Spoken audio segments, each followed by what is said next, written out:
So what I wanted to do today was show you some more just basic functions of the iPad. Be able to show you some of the things that the iPad has as little kind of tips and tricks within the software. There's a lot of, sometimes they're called Easter eggs, um, but these are just little functions of the software that you just might not know of yet. So a couple of little housekeeping things. Um, when we look up here on the top bar, this is your little symbol to let you know if you've got Wi-Fi connection. So if that's not there, you're not connected to Wi-Fi.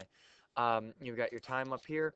Right over here, this little rectangle with the triangle in it, that's going to be your box that lets you know about whether or not you're on AirPlay. So that's how I'm getting onto the desktop here. Um, and then right here, you've got your Bluetooth symbol. So this is the symbol that lets me know that my keyboard is connected. You've got your battery life, and then both a physical and a numerical representation there. Um, we've already talked about if you pull and hold onto the time and you drag it down, you get to Notification Center. And then if you drag up from the bottom part there, you get all of your little Insta functions here. That's a really great access point as well. And then if you click and drag down in the middle of your screen, you get your search function. So those are three real quick ones. Something that I wanted to show you that you might not know about is a top bar function. So like I run into this with email all the time. So I'm like way down in my email. See how like I could get to the top, but I have to scroll and scroll and scroll. If I tap right up here, I think of it as like the top bar. Watch. When I tap there, it scrolls all the way up to the top of my email. The other thing that you might not know is if you click and drag down in any like scrollable list, that's kind of your instant refresh tool there as well. You've also got a right to left slide function. So you might have something like this Survey Monkey. I don't need that email. When I slide right to left, it gives me the option to trash it. Um, I can also go edit here and choose several. So here's one, don't care about that, don't want that, don't want that. I can take all four of those and I can go down here to archive and get rid of them. So they're out of my inbox as well. And then I just scroll up to the top and I'm back to where I wanted to be. Um, I can use that scroll to top function in a lot of things. So like let's say that I'm on um, a website. This is a fun one. And so I go through Google and I get here and I'm at the bottom, but I want to get back up top. If I just tap, I think of it as like tapping on the time. When I do that, it brings me back to the top. That works in anything in Safari that way. Another thing that you'll notice is that you get, we've got our little bit of a bar up here. So if I click in there, you'll notice instantly it highlights it. I don't need to press backspace. I can just type in something new. So I might type in something like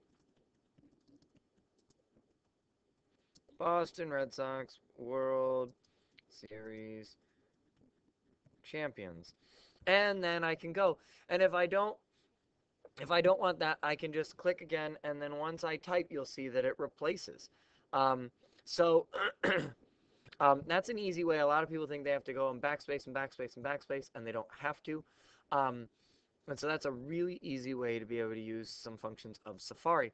Now let's say that we're in an article and we're reading it and we really like something that's there and we want to be able to like copy something out of there. So instead of like double or triple clicking, what you have to do is you actually have to like click and hold. So see how I'm clicking and holding there and it kind of zooms in? So I'm going to say we're going to go here to the Boston. You'll see it gets me these two little arrows and I can go and I can select say a whole paragraph and then I copy. And when I copy, I might then go in and go to my email and I might make like a new email and send an email to Dr. Topper because she's a Yankees fan and I'll say something like Red Sox are awesome. I'm not sending this by the way. And then I click and hold and when I do that, I get all of these different options. And so I can just go paste. And there's that paragraph that I got from Safari. Now, I can do that within any of the basic apps that are in iOS. I can do that with calendar events. I can do that with texts. I can do that with emails. I can do that with text on Safari. There's a lot of different things that have that text that's both copy and pastable. And I can just go and use those two little circles to select a whole line, just a word. The other thing that I can do sometimes, like I might go in here and I'm gonna go back and actually here I'm gonna go and I'm gonna select all and delete that. Now I might go in and I might misspell something, so I might say this is the bester team in the world. Now I get to that. Now, bester is obviously not a word, and I don't necessarily want that in there because then my principal is going to think that I'm not only a pain but a fool because I can't spell correctly. Now, I could go and delete back through, right? But I don't want to do that. I'm going to click and hold and see how I get that little, it zooms in for me. So I can just go here to the end and I can go right there and then tap at the end of world, put my period, um, and finish my email. It's a really easy way for me to click and zoom in on the mistake that I've made. So there's a lot of different tips and tricks to share within iOS. Delete draft. Um, and those are just a few, but I think that they're really helpful things for you to be able to know when you're using the operating system. They're simple little tips that have really been helpful to me as I've been using the software. So I hope that they help you. I apologize for this video being a little bit longer than some of the others.